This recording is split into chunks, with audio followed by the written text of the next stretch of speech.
سندھ کی تاریخ اتنی قدیم ہے کہ اس کے متعلق درست تاریخی شواہد موجود ہی نہیں۔ صرف تاریخ سے اتنا پتہ چلتا ہے کہ آج سے ہزاروں سال پہلے جب آریہ اس خطے میں آئے تو انہوں نے اس کا نام سندھو رکھا تھا، کیونکہ آریہ اپنی زبان میں دریا کو سندھو کہتے تھے۔ ابتدا میں وہ اس ملک کو سندھو کہتے رہے، مگر آہستہ آہستہ انہوں نے اسے سندھ کہنا شروع کر دیا۔ اس نام نے اس قدر شہرت حاصل کی کہ ہزاروں سال گزر جانے پر بھی اس کا نام سندھ ہی ہے۔ آج کے اس ویڈیو میں سندھ، سندھی تہذیب اور سندھی زبان کے بارے میں آپ سے چند تاریخی معلومات شیئر کروں گا۔ امید ہے کہ میری یہ چھوٹی سی کاوش آپ کو ضرور پسند آئے گی۔ میں ہوں باسط راہی اور آپ دیکھ رہے ہیں حقائق انفو یوٹیوب چینل، میرے ساتھ رہیے۔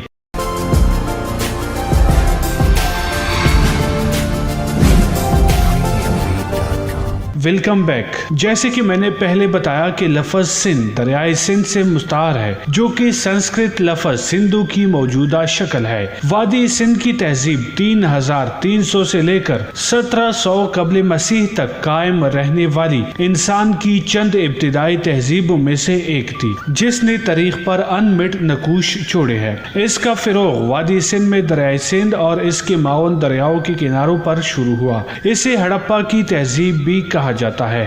ہڑپا اور موئنجو دڑو اس کے اہم مراکز میں سے تھے۔ ماہرین کو دریائے سواں کے کنارے بھی اس تہذیب کے آثار دریافت ہوئے ہیں۔ اس تہذیب کے باسی پکی اینٹوں سے مکان بناتے تھے اور ان کے پاس بیل گاڑیاں بھی تھی۔ وہ چرخے اور کھڈی سے کپڑا بنتے تھے، مٹی کے برتن بنانے کے ماہر تھے۔ کسان، جولاہے، کمہار اور کاریگر وادی سندھ کی تہذیب کے معمار تھے۔ سوتی کپڑا جسے انگریزی میں کاٹن کہا جاتا ہے، وہ انہی کی ایجاد تھی۔ لفظ کاٹن انہی کے لفظ کانتا سے بنا ہے۔ شکر اور شطرنج دنیا کے لیے اس تہذیب کے انمول تحفے ہیں۔ وادی سندھ کی تہذیب نے ہزاروں سال سے زمانے کو مہمیز کر رکھا ہے۔ تاریخ دانوں کے مطابق ابتدا میں آریاؤں نے سندھ کے جتنے بھی علاقے فتح کیے، انہوں نے ان کا نام سندھ ہی رکھا، یہاں تک کہ وہ پنجاب کی سرحد سے بھی آگے بڑھ گئے، مگر انہوں نے نام میں کوئی تبدیلی نہ کی۔ جب آریاؤں نے گنگا تک کا علاقہ فتح کر لیا تو انہوں نے اس کا نام آریہ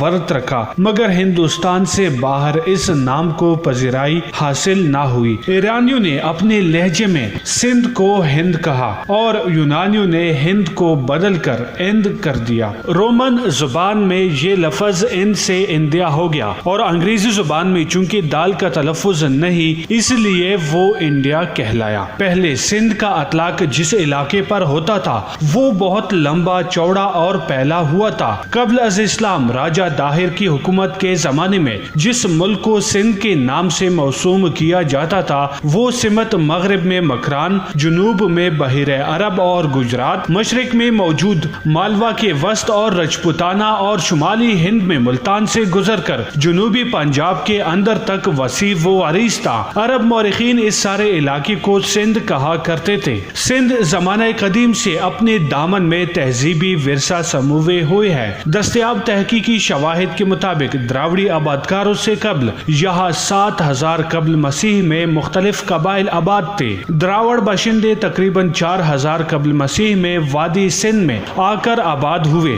موہنجو داڑو سے ملنے والے آثار قدیمہ کے مطابق دراوڑی قوم اپنے علم و فن میں یکتا تھی۔ وہ کاشتکاری اور تجارت سے آگاہ تھے اور ایک مہذب قوم کی زندگی گزارتے تھے۔ انہوں نے 5000 سال قبل یعنی 3000 قبل مسیح میں وادی سندھ کو علمی، فنی اور تجارتی لحاظ سے اپنی ہم عصر مصری، آشوری اور سامی تہذیبوں کے ہم پلا کھڑا کر دیا۔ قدیم دور میں وادی سندھ کے دامن میں کئی شہری مراکز قائم تھے جنہیں باقاعدہ منصوبہ بندی کے تحت تعمیر کیا گیا تھا۔ آج کی جدید گریڈ سسٹم کے قاعدے کے مطابق آباد کیے گئے ان شہروں میں پختہ شاہراہیں اور نکاسی و فراہمی آب کا زیر زمین نظام بھی قائم کیا گیا تھا، لیکن پھر کسی وجہ سے وادی سندھ کے یہ عظیم مراکز تباہی سے دوچار ہو گئے۔ اس عظیم تباہی سے متعلق تاریخی شواہد دستیاب نہیں ہے۔ موہنجو دڑو اور دیگر عظیم دراوڑی مراکز کی تباہی کی وجوہات سے متعلق محققین میں اختلاف رائے پایا جاتا ہے۔ بعض نے اسی قدرتی آفات اور سیلاب قرار دیا ہے، جبکہ جبکہ بعض مورخین کے نزدیک وسطی ایشیا اور مشرقی یورپ سے آریاؤں کی فوجی الغار نے اس تہذیب کو نیست و نابود کر دیا تھا۔ آریاؤں نے اس خطہ میں ہند آریائی تہذیب کی بنیاد ڈالی جو دریائے سرسوتی اور دریائے گنگا کے کناروں تک وسیع ہو چکی تھی۔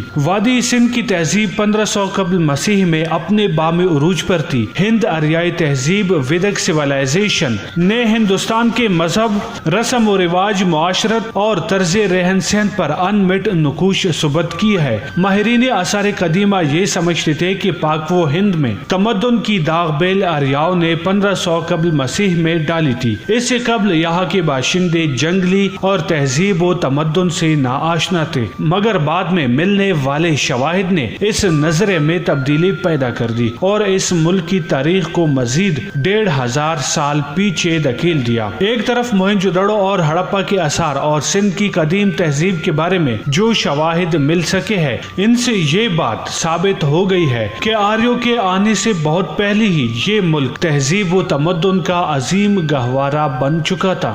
وادی سندھ کی قدیم تہذیب سے اندازہ لگا کر ماہرین اس بات پر متفق ہے کہ سندھی زبان سندھ میں آریاؤں بلکہ دراوڑوں سے پہلے کی زبان ہے۔ یہی وجہ ہے کہ ماہرین نے سندھی زبان کو اس خطے کی اصلی زبان بتایا اور اسے دراوڑوں سے پہلے کی زبان قرار دیا ہے۔ بعض مورخین یہ دعویٰ بھی کرتے ہیں کہ سندھی دراوڑی زبان سے تعلق رکھتی ہے۔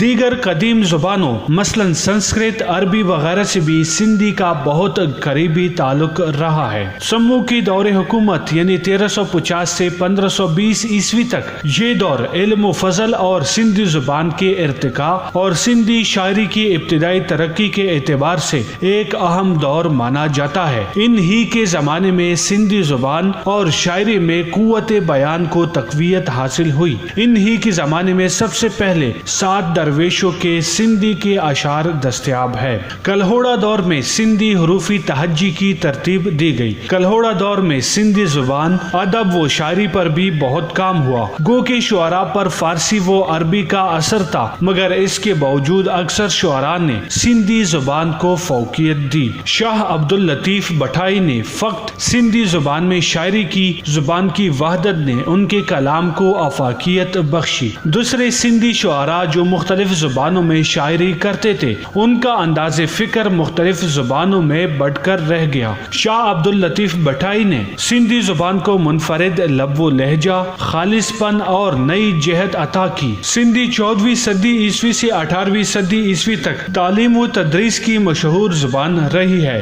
یہ وہ وقت تھا جب شاہ عبد اللطیف بٹھائی اور کئی دوسرے شعراء نے سندھی زبان میں اپنا صوفیانہ کلام لکھا۔ انہوں نے انسان اور خدا کے درمیان رشتے کی وضاحت کی۔ قرآن مجید کا پہلا ترجمہ سندھی زبان میں کیا گیا، جو 12ویں صدی عیسوی یا اس سے پہلے قرآن مجید کا پہلا ترجمہ ہے۔ جی دوستو، امید ہے کہ یہ ویڈیو آپ کو ضرور اچھی لگی ہوگی، لہٰذا اس ویڈیو کو لائک کر کے اس بارے میں اپنی رائے کا اظہار ضرور کیجیے، اور اگر آپ نے ابھی تک ہمارا چینل سبسکرائب نہیں کیا ہے تو ابھی سبسکرائب کر کے گھنٹی کے نشان کو دبائیں تاکہ ہر نئی آنے والی ویڈیو آپ تک آسانی سے پہنچ سکے۔ اگلی ویڈیو تک اپنا اور اپنے پیاروں کا بہت سارا خیال رکھیے گا۔ باسط راہی کو اجازت دیجیے۔ اللہ نگہبان۔